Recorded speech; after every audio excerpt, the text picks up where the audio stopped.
Hello, I'm Wayne Fitzgerald and the Deputy Leader of Peterborough City Council and the Cabinet Member for Health and Social Care. Like Anna, I spend a lot of money on Peterborough residents as well. For that, then Wayne and then Steve.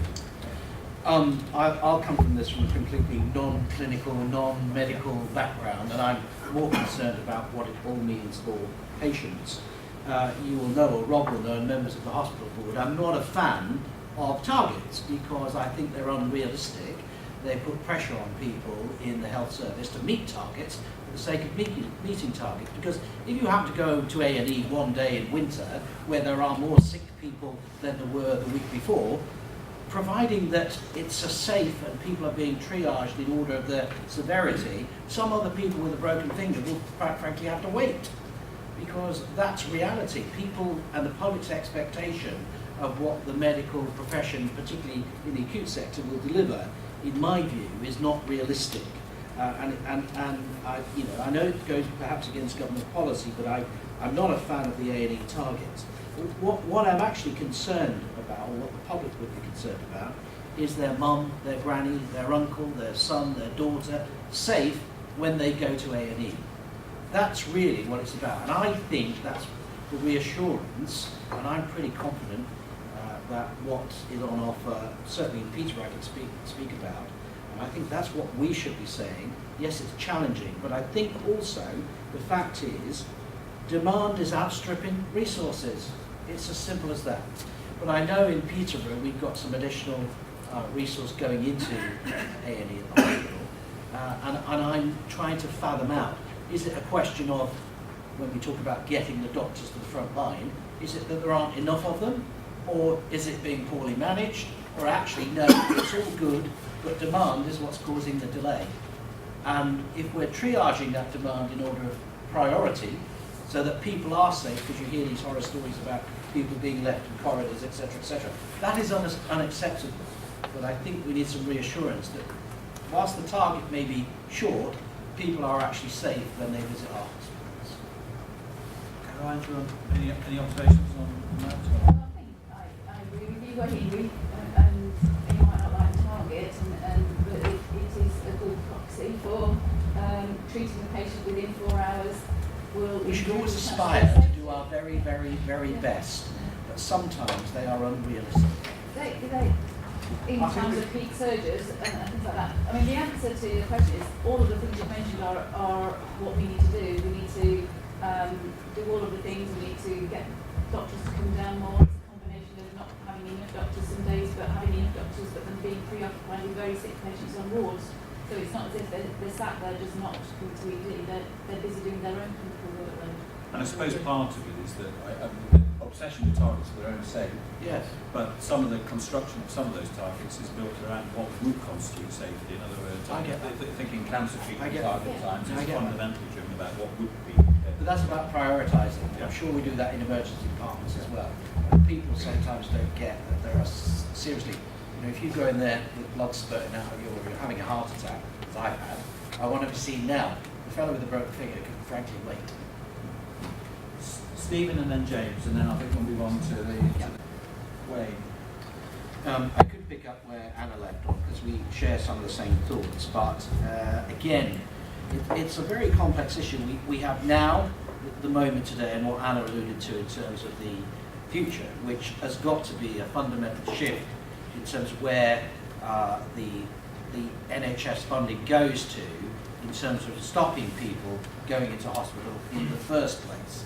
And we have far too many people being referred unnecessarily because we're not intervening at an earlier stage at a community level. I think we all know that, but I'm saying it for the benefit of perhaps those that don't.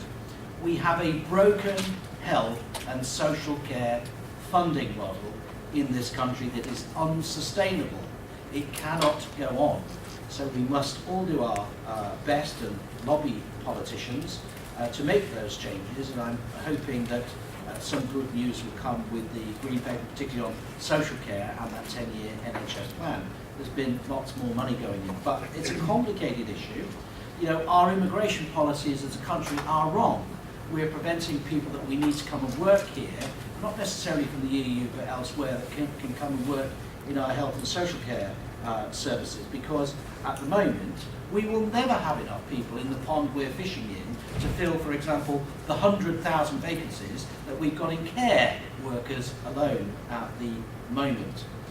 So it is a difficult thing, but Wendy spoke about re-ablement and all the other things. These are short-term, quick fixes, but even that is not going to solve the problem in terms of fixing these funding gaps. We're under pressure, and I know the county councillors as well, but local government has managed its social care problems in the last, shall we say, 10 years admirably, because we cannot overspend. We're not allowed to overspend. We have to have a balanced budget. So I'm fully supportive of all the initiatives that are going on at all levels across partners here today. And I would say, yes, there is a tendency, it's perverse, to get people out of hospital quickly, to over-prescribe in terms of domiciliary care or packages, because the pressure is on the acute or through the CCG to get people out of that bed, because it costs more. And it seems to me that's what's driving the issue, not what's necessarily best for the person on many occasions. But we do not have enough domiciliary care workers. It's a fact. When you can go on the till at little and earn more than we are paying people who are working as care workers, it's never going to work. And we need fundamental change. I don't care whether it's hypothecated tax or whatever it is. But this, and again, it comes back to expectation, what people expect from whether it's the council or their doctors or their hospital is way out of kilter with the funding. And by the way, I'm not saying open checkbook. People should spend money wisely, but it comes to the fact that enough is that expression, and we cannot continue with this broken system of health and social care funding. Sorry for a second. Thank you then, that's all relevant. Again, I always find the issue of CCG, hospital funding quite bizarre, in the sense that from the public's perception, they see no difference between going to their GP, going to the hospital, going to the walking centre, but every single part of the NHS seems to work on a different budget, or there's a favourite expression, a revised control total, which changes all the time. So Anna's point about the 55 million is, you get the 55 million if you reach your agreed deficit. Because I'm convinced there's a cupboard somewhere in Cambridgeshire that the money's just thrown into, and it never gets seen again. But would it not also be true if you didn't make that, you might as just well overspend by another 55 million to achieve the set? That is actually a genuine question. I'm not, because you're trying to keep a lid on the money, and I understand that, it's great, but actually, in reality, if demand says you've got to spend the 55 million, would you just overspend by 55 million? And then somebody go, well, let's revise the control total, and everybody's happy again. Just out of interest. Paul. It's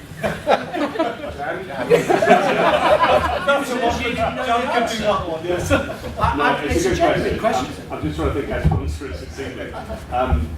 So these deficits aren't a free-for-all. No, I get that. And we have to get funded for those deficits, and therefore to be funded, we have to negotiate with our funders. Sure. So with a lot of scrutiny on all health organisations to, when they're projecting a deficit, that deficit is stretching and is the best that they can do financially, because the trade-off is always against the service we're providing. And in that, credibility of delivery is really important. So Roland's mantra since he's been at Cambridge is to say, deliver the plan. Right? Negotiate the best plan you can, and then deliver it. Because then you get credibility, and then we get freedom to make a difference, and we get more likelihood of capital investment. And I'm not sure what we would do. You understand that I'm trying to point out the stupidity of the funding model, not what you're trying to do, which is great work trying to keep those totals down. But if you have to spend 55 million, you're overspent. What are they going to do? Come around and give you hands? I don't know. Do you want to comment on that, Rob? We'll all come in on that. So I think it's a fantastic question, Paul. I think you've answered very well. I think the only thing I would add is it's on the people around this table to make the best possible use of the taxpayers' pound. Yeah. And Paul, I think what you're articulating here is that we can make better use of the taxpayer pound if we work together to invest in the right parts of the system. And that's very much, I think, what you and colleagues in the finance community are helping our clinicians do as we go through this next phase. So what we want to get to is more investment in the sort of thing we heard about from our patient at the very beginning of this board meeting. We want to be investing in falls prevention and exercise and wellness, not in the sorts of care that we're providing in our acute hospitals. Now, I entirely agree, but I also would add Yeah. that the system we are working to also, and I don't like using the word cuts, because councillors don't like those things, but it means stopping doing things in order to remain within your control totals, whether that's in the acute sector or, you know, you would say to me what I talked about earlier in terms of prevention, tell me where the money's coming from when you've got to divert money either from acute, which is struggling because they've got to pay bills, which are ridiculous PFI contracts, or, you know, you've got to take it from somewhere else. And I don't see where the money is to do the good things we need to do to reduce the acute sector spending and indeed improve people's lives and outcomes. I'm just not seeing the funding model when we keep talking about putting a lid on things and stopping doing stuff. Well, that's presumably going to be continued work in progress and responsibility for us to say maybe shift where we see very clearly that more resourcing and capability in, say, primary care would be better for the system and around. That's the sort of issue that in real times we're going to have to be grappling with. How within the nature of shaping the model upwards or reconfiguring it locally, we're able to make some of those shifts in the long term. I'm going to bring Will, Gary, Scott, then Roland, and then I'm going to move on to finances with the sure assurance that we will come back to finances again another time. Awesome stream that I don't really see coming through. Yeah, so thank you very much, Will. I will do my best to address that. So, I'm Laura. Sorry, Will. I mean, both Will and I know Councillor Wayne have to go. They've got other commitments and other meetings now. So.